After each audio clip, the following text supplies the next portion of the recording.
This is the High Stakes Lowdown, a RotoViz podcast brought to you by the Fantasy Football Players Championship. I'm Eric Balkman from the High Stakes Fantasy Football Hour and the FFPC. You can follow me on Twitter at Eric Balkman and the FFPC on Twitter at FFPC. Before we get into the show, I want to remind everyone that you can get a listeners-only 10% discount to RotoViz by using the code RVRadio2022. That's RVRADIO2022. Your subscription gives you unlimited access to all of the RotoViz content and tools, and it supports the podcast channel. Now, without further ado, here's the latest edition of the RotoViz High-Stakes Lowdown.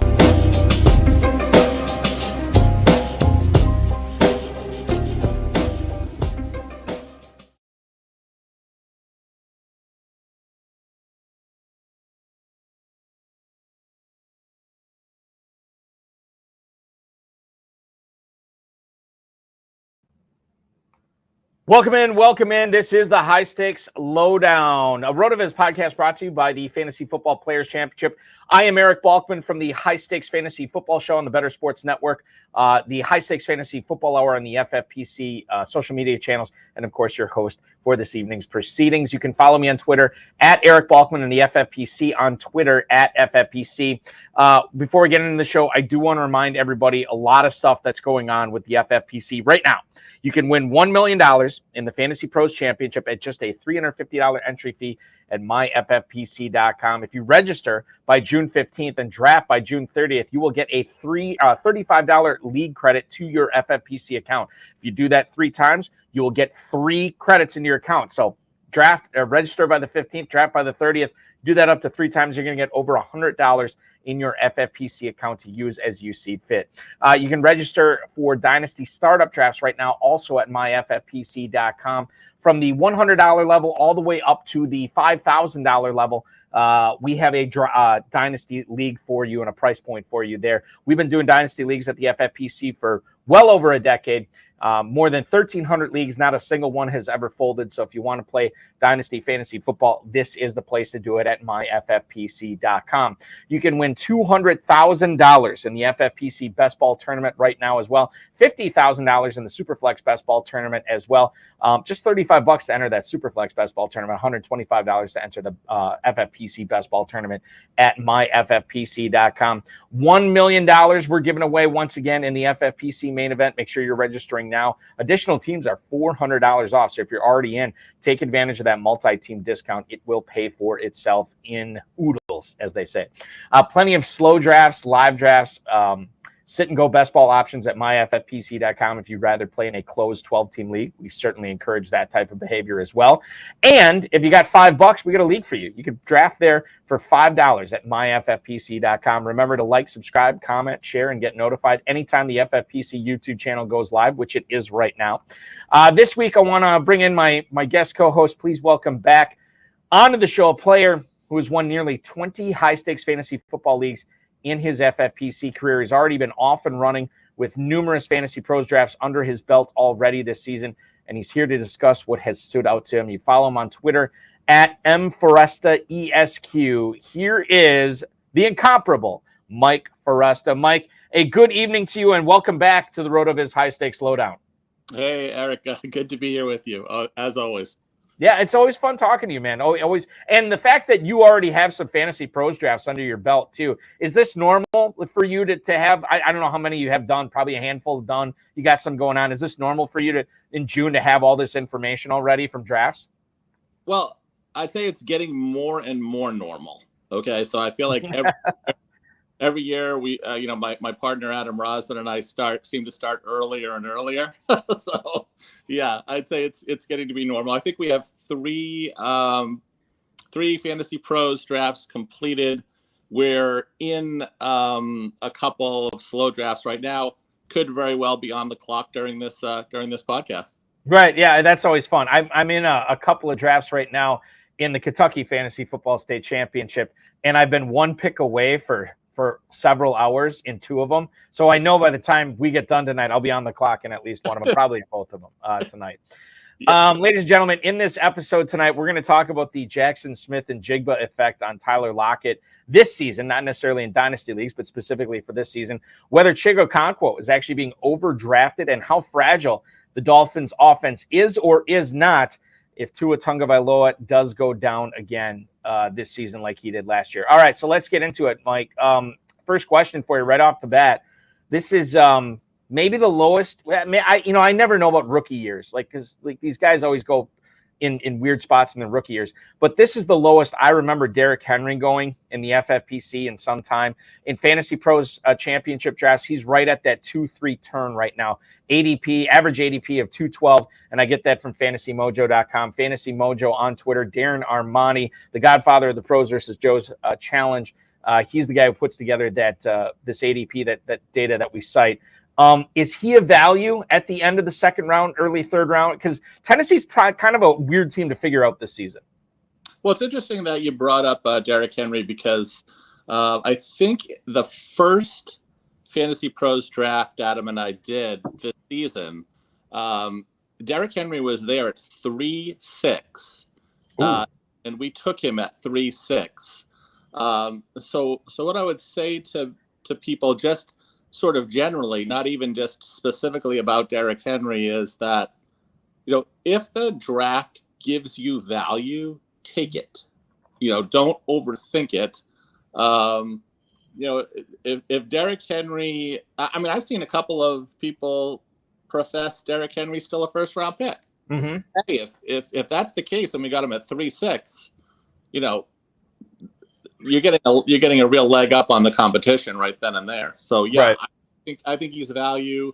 He's not hurt.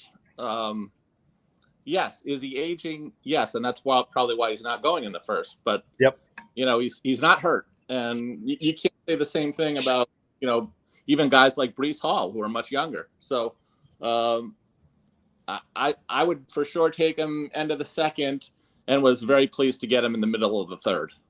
I want to go back to something you just said that I think is interesting. When we talk drafting philosophy, right? You talked about you and your co-manager, Eric, right? Is his name?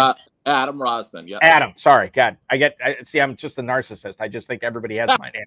Okay. So you and Adam, when you're talking about letting the draft come to you, not overthinking a player if he is falling in drafts to take him. Does that mean you are not focused on, I always say getting your guys as much?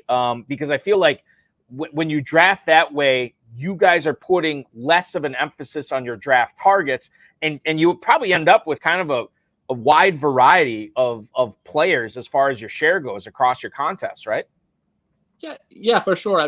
One of the things that always surprised me about, talking to other fantasy football players, even like very experienced high stakes players, is the concern about draft position. And I got a lousy draft position. I can't relate to that. There is no draft position that's any better or worse than any other. Nobody knows what's going to happen this season.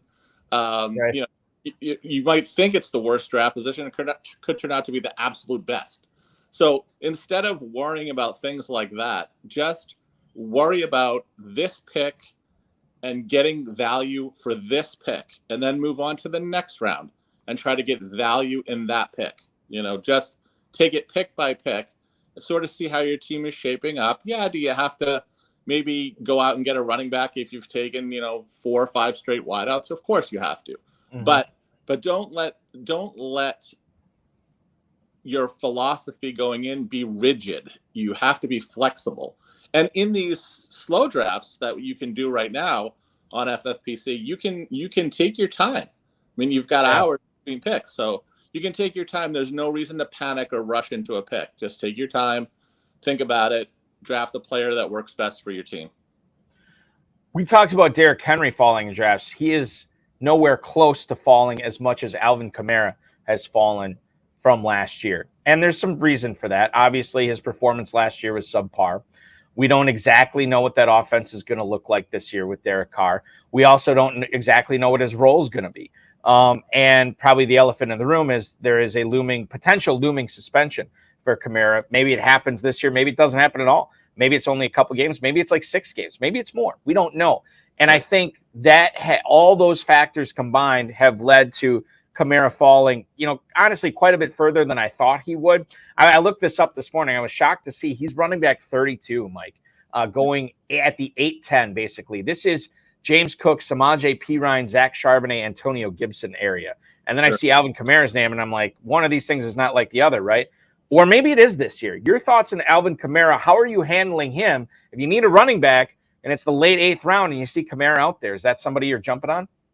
I wouldn't say jumping on. I'd say I'm cautious about Alvin Kamara this year. And, the lawyer in me is concerned about, he has a July 31st trial date. Mm-hmm. Not a court date, a trial date. So, and it's already been postponed a couple times before. My guess is that it's probably not going to be postponed again. Something's going to happen there, whether he's either going to plead out or, the other thing that concerns me, and I don't have any direct evidence of this, but I have heard that there is a video that is damning against him as well. Right. So now whether that will be admissible or not, we don't know. It's hard to get access to that kind of information. But when you put that in conjunction with he didn't really perform that greatly last year, they bring in Jamal Williams, who's coming off a fantastic season in Detroit. They draft Kendre Miller. Yeah, I mean, I can see the 8th round grade. That being said, have we taken him in the 8th round? We have. But I don't think I would be getting a ton of shares just because I am concerned about the trial. If he's found guilty, I mean, you're looking at a suspension right there. Right. Yep. He probably goes on the commissioner's exempt list, if he gets convicted. You brought up a couple other Saints running backs there, and Jamal Williams, running back 40 right now. So he's actually still going after Kamara. He's at the 9-12. Kendre Miller, I'm willing to bet, is even lower. Running back 42 at the 10-08. Yeah. Like when you look at that Saints running back situation, are you comfortable just kind of picking and choosing amongst those three as you get deeper and deeper into draft season? Or would you be more comfortable just rolling with Kamara? And not saying that the majority of your drafts, but the majority of the time, if you're looking at a Saints running back, is Kamara going to be the guy that you more often than not decide to go with? I think first, yes. But would have no problem, drafting Jamal Williams or even backing Kamara up with Jamal Williams, a round or two later. Kendre Miller, I don't have a good feel for yet. He's a rookie, so we haven't seen him. But, would I take a shot at him in a, early teen round? Yeah, I definitely would. I want to go back to the NFL draft when it shocked all of us to see the Seattle Seahawks using a second consecutive second-round pick on a running back. They take Kenneth Walker in 2022. They take Zach Charbonnet in the second round this year. Everybody's talking about that, Mike. But I think one of the other things that really we're not paying enough attention to, or maybe we are, I'll let you answer that. But Jackson Smith and Jigba, the Seattle Seahawks took in the first round. And they already had DK Metcalf. They already had Tyler Lockett. I want to specifically talk about the impact that JSN's presence on Seattle is going to have on Tyler Lockett. Have you been taking, are you still comfortable in Tyler Lockett at his ADP right now? And I'll tell you right now, Tyler Lockett is a wide receiver 35 at the 704. Does that seem about right for him, even with the presence of Smith and Jigba? I think it does. I always find Tyler Lockett to be undervalued, not just this year, but even in past seasons. He's a smaller guy, but he's, as I understand it, he's only ever missed 3 games in his entire career. So I mean that kind of consistent production is always helpful when you can grab him in. I think maybe might have even gotten him as late as the 8th, early 8th this year. But he is going 6th, 7th. But to me, he's a value there even with JSN because it's not the same as running back. I mean, you bring Zach Charbonnet in. Okay, yeah, fine. Is that going to impact Walker? It is, especially since Pete Carroll doesn't really care about having a bell cow. Not since Marshawn Lynch is gone. So he likes to have a bunch of different guys, rotate in. So yeah, that's probably going to affect Walker somewhat. But I have heard some guys that I respect, fantasy football analysts, say something that I thought was interesting, and that is, don't draft for don't draft for someone like Zach Charbonnet. Don't draft for talent. Don't draft because he's behind make him drop because he's behind Kenneth Walker. When you're drafting, draft for talent. Let it all shake out. It's all going to work out, and that person is still going to get their time. They're still going to get their chance. They're still going to get their opportunity. Don't get too panicked because the player who you love goes to a team that's already got somebody ahead of them. Mm-hmm. There's plenty of opportunity to score fantasy points for a talented player, and they're going to find their way. And is that adage for you? Does that apply to running backs, receivers, and tight ends? Or is that specific? Because I think something like that to me is more specific to running back. Where all these guys need an opportunity. But you're saying you'll apply it to everything, right? I apply it to everything. Maybe not as significantly, but right. Well, first of all, like JSN in Seattle, everybody's got a three wide receivers, right? I mean, it's not like there was no third wide receiver playing in Seattle last year who was getting targets. I mean, that they're out there, and every team's got one. It's like every team's got a backup running back, every team's got a backup tight end. They're out there, and if they start playing well, they're going to get time. So whether it's JSN or it's somebody else, Tyler Lockett's gonna have that person out there on the field with them. But they're going to be running some sets where they're all out there. They're going to be and I would think Lockett is probably going to be out there even in the in the two wide receiver sets, and so he's still going to have value. I think one of the interesting conundrums this year for fantasy football is Carolina. They make the move to trade up to the number one spot to draft Bryce Young. It did cost them their best receiver in DJ Moore, who's now in Chicago, which gets me thinking, Mike, who is the Carolina receiver to own this year? Is it Thielen? Is it Chark? Is it Terrace Marshall? Is it Jonathan Mingo? There's a lot of guys there that I don't think any of them necessarily have a ton of experience being the number one receiver at the NFL level. Laviska Shenault's also there as well. Right. In your draft so far, have you found yourself taking any of those guys? Sure, I find myself taking Adam Thielen quite a bit because he's dropping so far. I mean, I want to say I think we got him 13th round. And they signed him to some good money too. It's not like, this wasn't like a 1 year, hey, it's the end of his career type of deal. He got significant money. So I think that my feeling is that they're going to be using him, but maybe towards the end of the season, it becomes Jonathan Mingo. I mean, I understand that Carolina had such a high grade on him that he was one of their top 20 players in this draft overall, not at skill positions, but he was one of their top 20 college football players. Mm-hmm. And that was, that's why they went out and got him. And so you got to think they have plans for him. And so, hey, look, it's hard to say someone's going to be the guy for the whole season because things change during the season. And, in the FFPC, you can change course during the season. You have free agency. You can take Adam Thielen, and then you can take Mingo later on. And then if he emerges, you can start playing him. So, you can change course. Nobody's gonna be the person all year long necessarily. I think it's going to start with Thielen. I do think Mingo has for sure a chance to emerge later on in the year. Do you feel like, again, drafting philosophy here, do you feel like you go after those guys that will help you earlier in the season and then just kind of take flyers on the guys that you think could help you late? Because we don't know, right? And if you get up to a slow start, obviously, in the FantasyPros Championship or the FFPC Main Event, that really hamstrings you. So how do you balance, drafting to sort of get the guys on your team that are going to get you to the championship round, as well as the guys who will help you win the whole thing in that final 3 week sprint?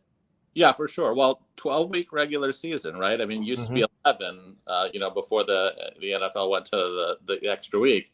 12-week regular season, like you just said, if you get off to a slow start, believe me, that 12 seems like a big number, but it can very easily get you into some trouble if you start off losing your first couple of games. So I think it's okay to draft conservatively sometimes. I notice that a lot of people will just, it's all upside all the time, upside. Yeah. And I get that from an enjoyment perspective. It's more fun to draft players with massive upside. However, like my professors used to say in college or law school, take the easy points, right? Take the easy points, the easy questions, putting your name on the paper, take the easy points. And the same can be true if you apply it to fantasy football.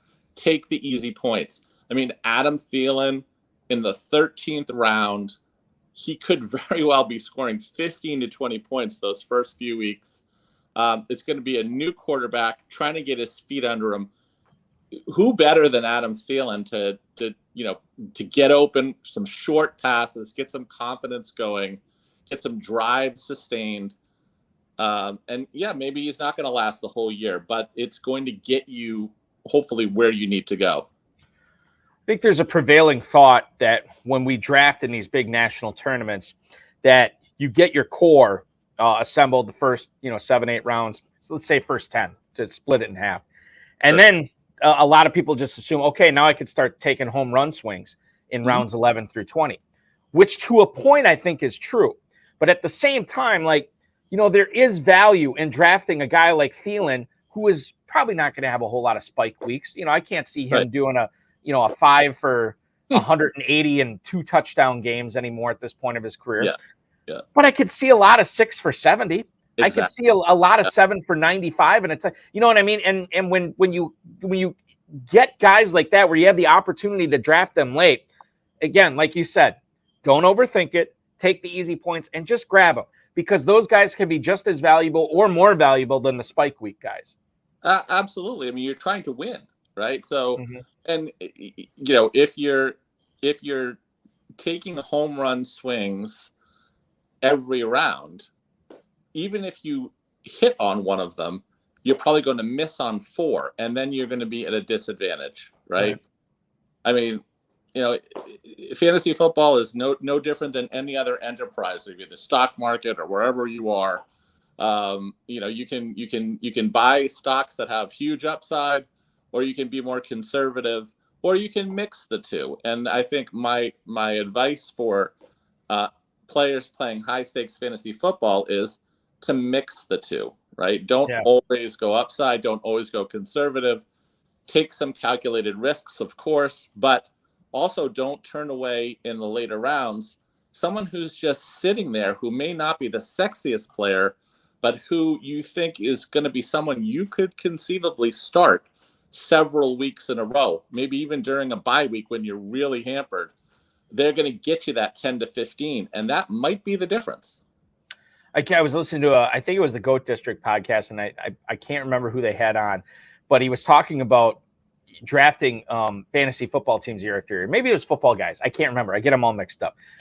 But when you're talking, who it was? It was on the couch with Sigmund Bloom. It was Adam Harstad from Football Guys was saying this. What's the idea in fantasy football? It's not necessarily to draft the highest scoring players, because we just can't do that. We don't know. There's so much that goes into it. So we have to next level it, right? And I think a next level thinking on this here is you're trying to assemble the pieces, the mixture of the conservative, high floor guys mixed with the high ceiling guys. And if you throw in too many of the high ceiling guys, well, it's going to be too sweet, and you can't eat the soup. You can't eat the stew when it's too sweet, right? But if you go with too much of the conservative guys, right, it's going to be bland.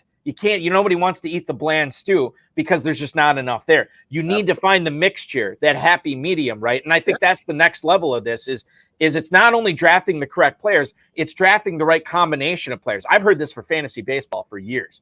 where you got to make the pieces fit, the puzzle pieces fit, right? Sure. And I think to a certain extent, it's not exact same in football, but to a certain extent, you got to be able to hit on those high ceiling guys, the latter portions of your draft, but still mix in those guys that, yeah, maybe they're only going to get 15, 20 points, for 3 or 4 weeks out of the season. But those 3 or 4 weeks out of the season could make all the difference. That's absolutely right. That's absolutely right. You don't have to win by 50 points. You win by 1, and you're still, you're still potentially in a good spot with record. I mean, hey, look, would everyone like to draft a team that goes wire to wire, highest point scoring winner? I think it did happen in the FFPC like 2 years ago. The Bills team, like they pretty much went wire to wire. A tremendous, impressive performance, but it doesn't always happen that way. In fact, that was it rarely happens that way. It almost never happens that way. It almost never does. Right. So you can't expect that you're going to hit something like that. Like I said, round by round, try to get value every round. Try to win the round.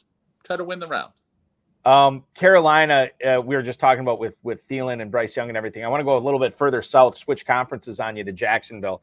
They have Christian Kirk. Obviously, they paid a lot of money for him last year. Had a pretty good season. Evan Engram had a pretty good season last year in Jacksonville as well. And then they make the trade deadline deal to get Calvin Ridley. So now Trevor Lawrence is going to be thrown to all those guys. Oh, by the way, they still have Travis Etienne in the backfield. I want to ask you about Zay Jones. Why should we, and you can talk about this from a Fantasy Pros, a managed tournament, where you got to set your lineups every week. But I think we can also talk about it from like an FFPC Best Ball Tournament aspect too. Why should we not forget about Zay Jones when it gets to be later in our drafts? I think because he's consistent and reliable, right? I mean, towards the end of last season, he was performing quite well. We were starting him pretty regularly down the stretch last year. Calvin Ridley is a tremendous talent, but let's remember that Calvin Ridley is dealing with some stuff, right? Aside from the suspension, before that, he was having some fairly significant mental health issues, which caused him to have to step away from the game. Now, maybe that's completely behind him, and maybe he's going to be great going forward. Maybe he's gotten whatever help he needed to get to that point. But things like mental health issues tend to possibly reoccur, right? It's not an easy thing to get under control. And he's also been away from the game for a year. So there are questions there. You can't just assume that Calvin Ridley is going to just come in and be the Calvin Ridley of old. I don't think that's fair to expect. And so then if that's not going to happen, or there's a chance that that's not going to happen, so where are you going to look? This is an emerging offense with a tremendous quarterback that's going to score fantasy points. So if Calvin Ridley is maybe just okay and not phenomenal, where are you going to get your points from the Jacksonville Jaguars? Well, Zay Jones, let's look at him, right? Consistent, talented, reliable. Again, a guy you can get in the later rounds. I think we drafted him just recently in the 14th. That's a guy you could be starting during bye weeks again. Maybe not the sexiest pick, but somebody who could bring value to your team. Zay Jones has an ADP in the Fantasy Pros Championship right now of 13-12, going right behind the aforementioned Adam Thielen, go right ahead of Marvin Mims, Nico Collins, Tyler Boyd. He's in that territory right there at the end of the 13th round. We're talking about Derrick Henry. I want to get back to the Titans here, but I want to talk about the tight ends. Chig Okonkwo, I've heard, I don't think he's a polarizing player, Mike, but I've heard a lot of people be passionate on both ends of the spectrum for him. Where are you right now on his ADP? He's tight end 11. He's at the 905. Your thoughts on Chig Okonkwo this year, knowing that the Titans aren't necessarily a team in transition, but the offense might look a little bit different this year. Well, again, I would say know your contest, right? You're FFPC. This is a tight end premium contest. You can't ignore that, but also at the same time, you don't want to give too much credence to it. I know I was in a main event draft, I think 2 years ago, with an opponent who took, I think, 8 tight ends out of 20 picks, and just I was shaking my head, but that team actually didn't do that badly. Right. Yeah. So it certainly can be a strategy, and it can cause some panic in the draft when you can't find a tight end. But what I would say is, remember, this is a tight end premium league. How many tight ends are really elite? Well, maybe there's 4 or 5. So we were talking earlier about, upside as opposed to conservative, right? Well, in the tight end arena, I would say in FFPC, take some chances, right? Somebody's going to be that person. Someone's going to be that 6th tight end. And I think, we're getting jiggy with it. We've gotten jiggy with it a couple of times. So, yeah, I would say he's got as much of a chance as maybe the Pat Fryermuths of the world or the Greg Dulcich of the world to sort of hit. So, yeah, take a shot at him. I mean, we're talking about the 9th round, and so if you blow your 9th round pick, is it really going to make that much difference? I mean, you can certainly recover, right? So why not take a shot at Chiggy in the 9th? And conversely, if you hit on your 9th round pick, well, man, that not only gets you a leg up on the rest of the people in your league, but several thousand teams in the national contest as well, which is always good. Right. Okonkwo, I said his ADP, tight end 11. He's going right below David Njoku. And Njoku's basically going a full round ahead of him. But a guy he is going basically 3 picks ahead of is a guy I want to talk about here next. And not just him, but his teammate. But Dalton Kincaid is being drafted as the tight end 12. He is being drafted as a starting tight end in the Fantasy Pros Championship. 906 is his ADP. Do you think people are going a little bit too crazy on him, knowing that he is a rookie, knowing that he's going to a team with Super Bowl aspirations that has a pretty good offense already in place there? Are people getting too crazy on Kincaid and forgetting about Dawson Knox, a guy who's been very good? Well, I shouldn't say very good, but competent to good over the last couple of years in Buffalo. Your thoughts on Kincaid versus Knox this year, because the draft capital separating them is pretty massive. Yes, I would say that I am avoiding. I don't have any Dalton Kincaid. I'm not going to say that I'm avoiding him, because I don't really avoid any player. It's just that, if we're going to go back to some sort of tenets or mantras, rookie tight ends, right? Rookie tight ends, a very hard position to learn. It's a very hard position to immediately assimilate into an offense. It takes time, right? If you're drafting Dalton Kincaid, I doubt week 1, there's going to be a dominant performance. Now, could there be one week 14 and you're going to be like, wow, thank God we took Dalton Kincaid because he's emerged and he's now the focus. But we have taken Dawson Knox in round 17 of a Fantasy Pros draft. I'm pretty well sure Dawson Knox last year for Adam and I was a starting tight end on a playoff main event team. And we just got him in the 17th round. And really, what's changed for Dawson Knox? I mean, he's certainly not too old. He's a pretty talented guy and a pretty talented offense with an amazing quarterback. 17th round, yeah, I'll take Dawson Knox in the 17th round every time. And I think the other thing to keep in mind here is, how many people have you heard, people in the industry, talking about the Bills don't plan? And the Bills, if you read between the lines of like what McDermott and a lot of these guys have said, they don't really plan on using Kincaid as a tight end, right? They plan on using him as a receiver. And I think that more hurts guys like Gabe Davis. It more hurts guys like Khalil Shakir, guys that have had the opportunity to step up, and Gabe Davis has done it in spurts. Shakir hasn't yet. I guess I'd be more worried about those guys, because if Dawson Knox is still going to be out on the field, used as the number 1 tight end for Buffalo, the way a tight end historically is used, that doesn't affect Kincaid a whole lot.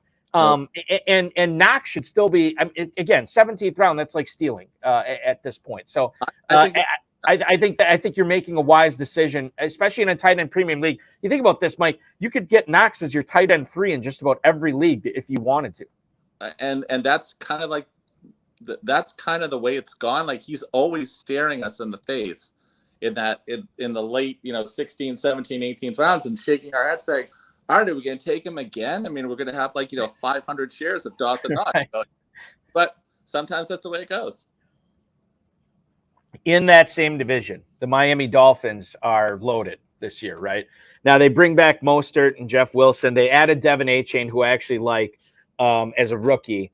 Obviously, Tyreek Hill and Jalen Waddle are there again. No Gesicki, but they weren't really using Gesicki as a pass catcher there last year. I'm curious about the sort of the linchpin to all this is Tua Tagovailoa, how he goes, the Dolphins may go, and knowing his concussion history, are you at all nervous about number one, drafting Tagovailoa, and number two, is it affecting the way you're drafting Dolphins at all?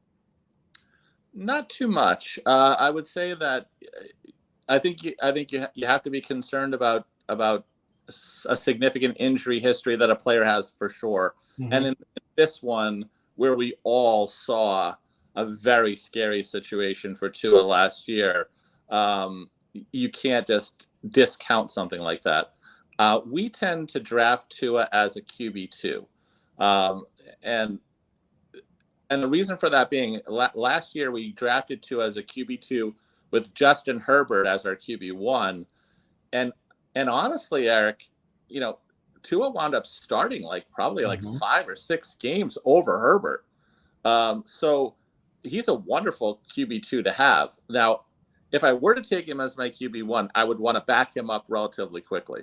I don't think you're taking some teams, some players like to just take the one quarterback and that's it, right? So, which I don't subscribe to that philosophy, especially with the really early drafts. But I would be hesitant to take Tua as my only quarterback in an FFPC draft. And if you did take Tagovailoa, guys going right after him, Daniel Jones, Kirk Cousins, Aaron Rodgers, Geno Smith. I mean, Jared Goff, you can easily load up on one of those guys and be okay. If you so Mike, do you when you take you and Adam when you take an early quarterback, even if it's early, in the season, if you get like Mahomes or Allen or Lamar Jackson or any of these guys, are you still backing him up at the quarterback position then? I always back up my quarterback. I can't, regardless of which quarterback it is. Regardless of who it is, I don't care if it's Mahomes, Josh Allen.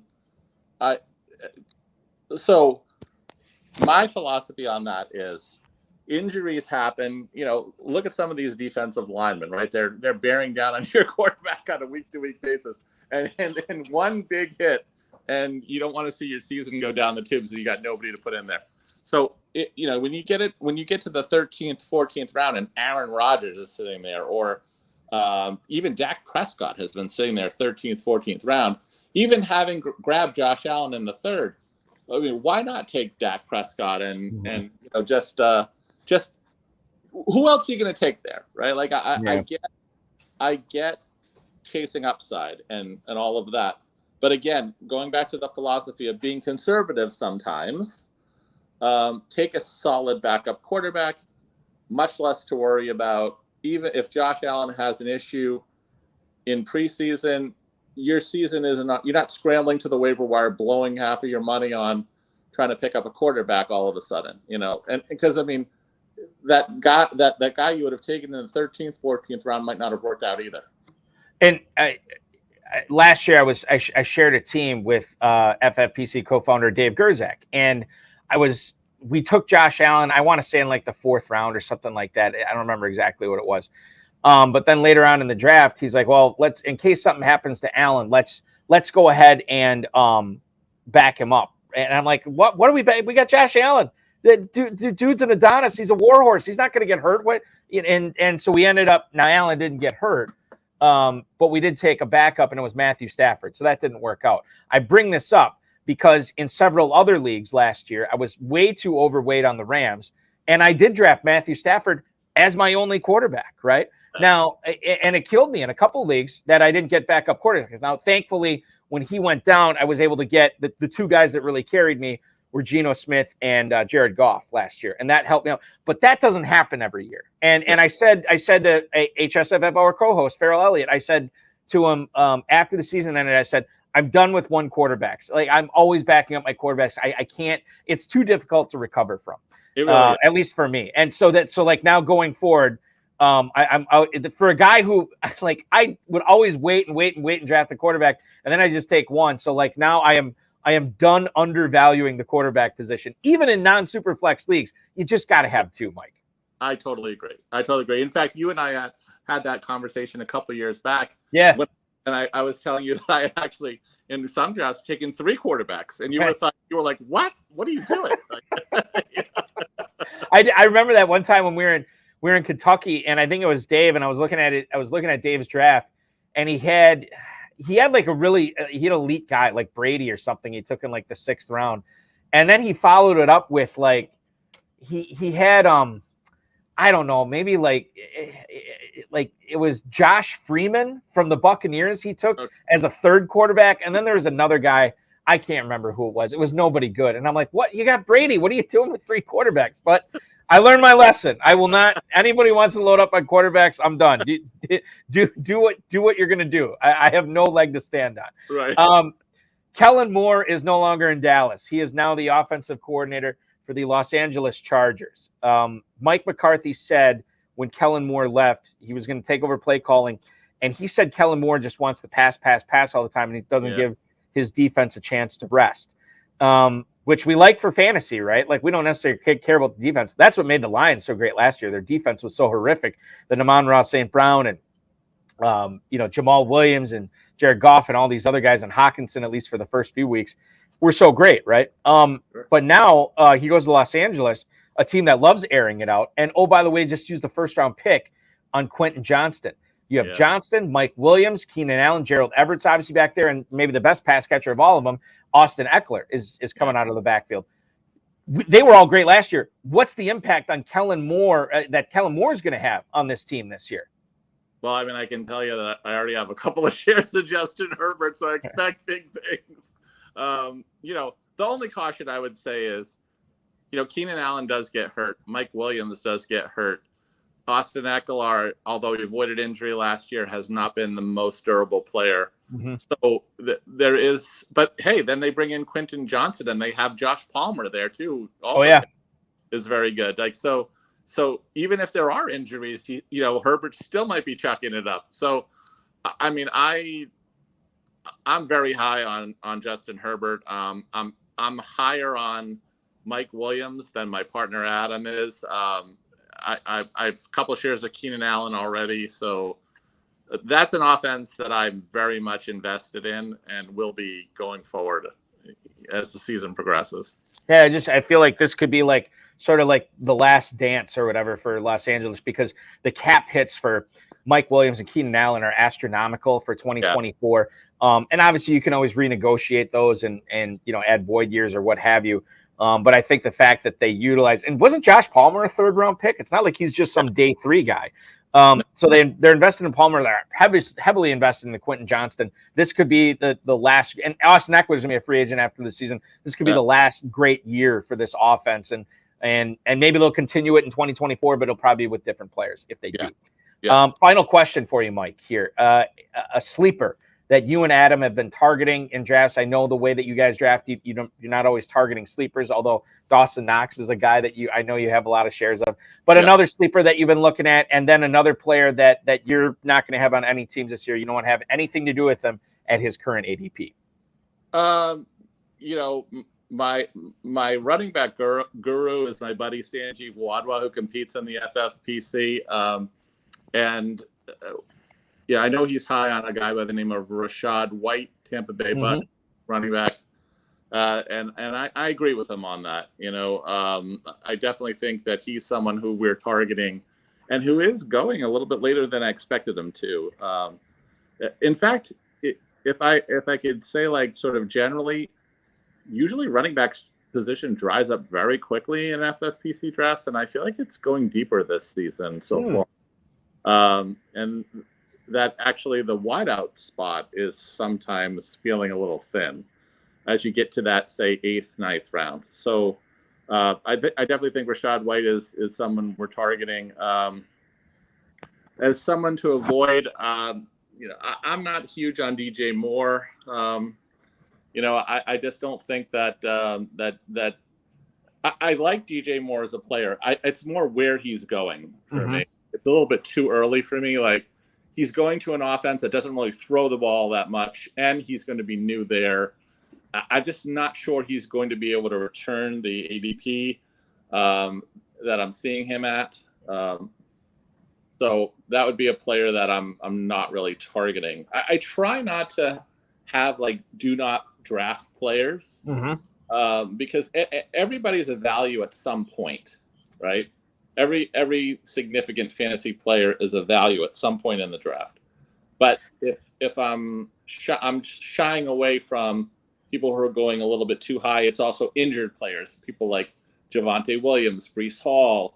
Someone who's coming off a major injury, I tend to not avoid them, but I tend not to bite on them. If I see that player and they're still on the board at a round that I'm comfortable with, the risk, then yeah, okay, take them. But I wouldn't reach for that player. I'm kind of the same way, and there have been times, Mike, where I don't like a player at all. Like Matthew Berry from Roto World always says, I don't hate players, I hate ADPs, right? And the ADP stuff gets in my mind. We're like let's take Javonte Williams for an example, because I'm kind of avoiding him this year as well in redraft. And I look at him and I'm like, I don't like where he's going. I'm not going to take Javonte Williams. But then if you get in a league where everybody else is letting him fall, then you sort of start rooting for him to make it to you.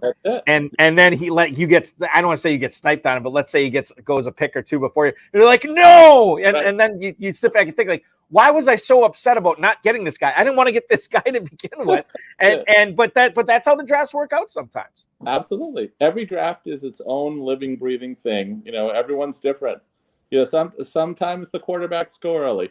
Sometimes the running backs go early. Sometimes the wide receivers go early. If you go into an FFPC draft, whether it's the Fantasy Pros or it's the main event, if you go in with a hard and fast strategy, you might find yourself in big trouble real quick. You better be flexible and you better be able to pivot. Just like Ross Geller, pivot. Pivot. One of my buddies here in Wisconsin, really smart guy, really good fantasy football player, but he's never played on the high stakes level before. And he and another one of my buddies, those two decided they were going to get a team in the main event, FFPC Main Event last year. And I was talking to him about it before his draft.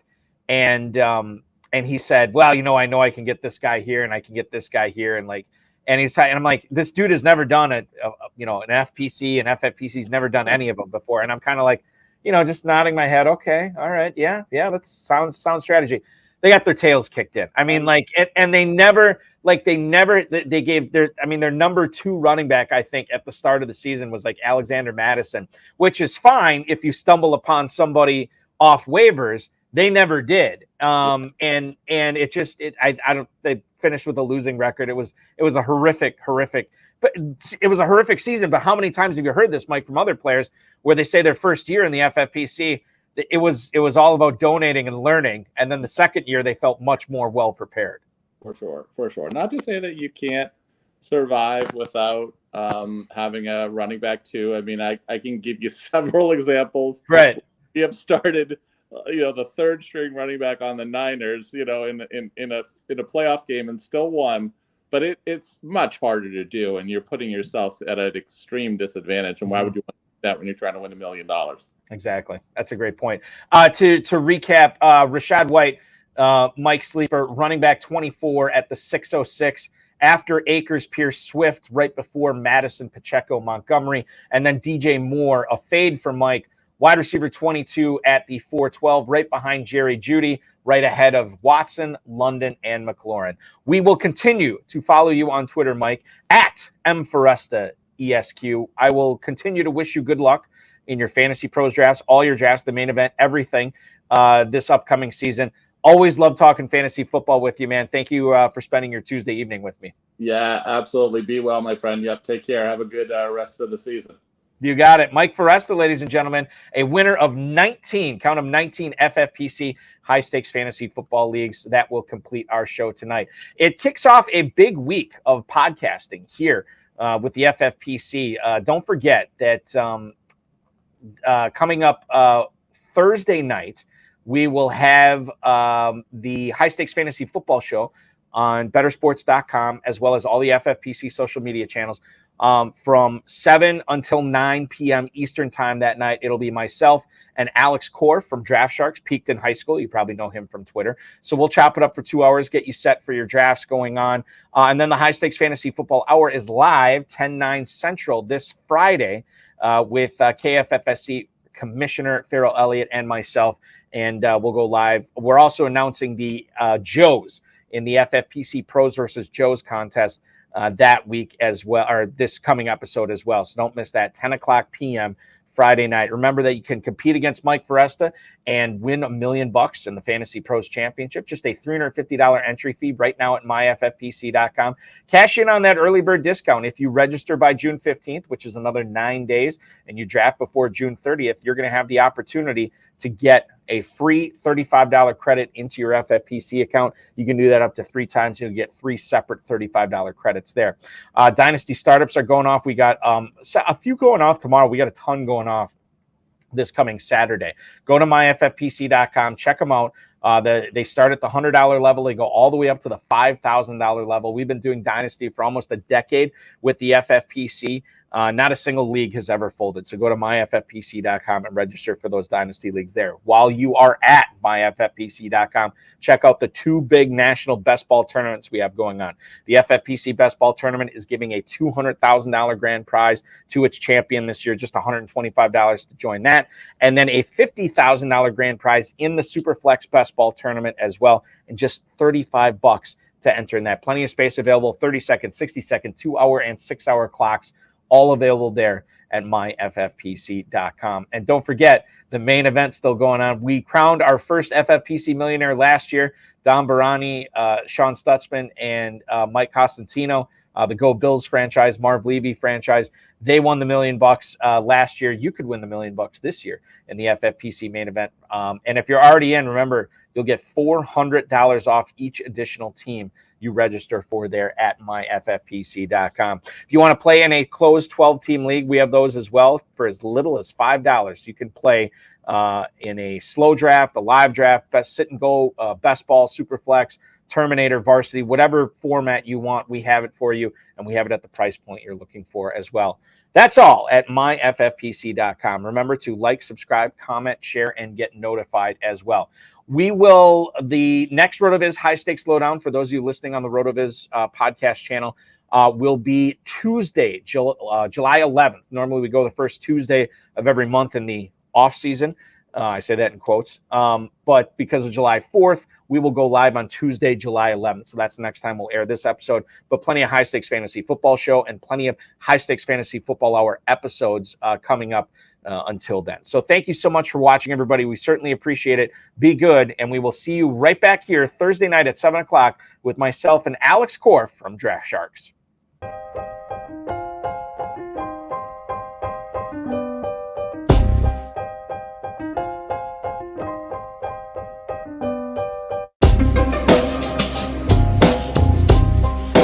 Thank you for listening to the High Stakes Lowdown, a RotoViz podcast brought to you by the Fantasy Football Players Championship. And thanks to Grapes for our theme music. Please review the podcast on iTunes under the RotoViz radio feed. It helps us find new listeners. Contact us via email, rotovizradio@gmail.com. We'd love to hear what you think, and follow us on Twitter at RotoVizRadio. And remember, you can always support the show by subscribing to RotoViz at a 10% discount through the NFL podcast homepage, rotoviz.com/podcast.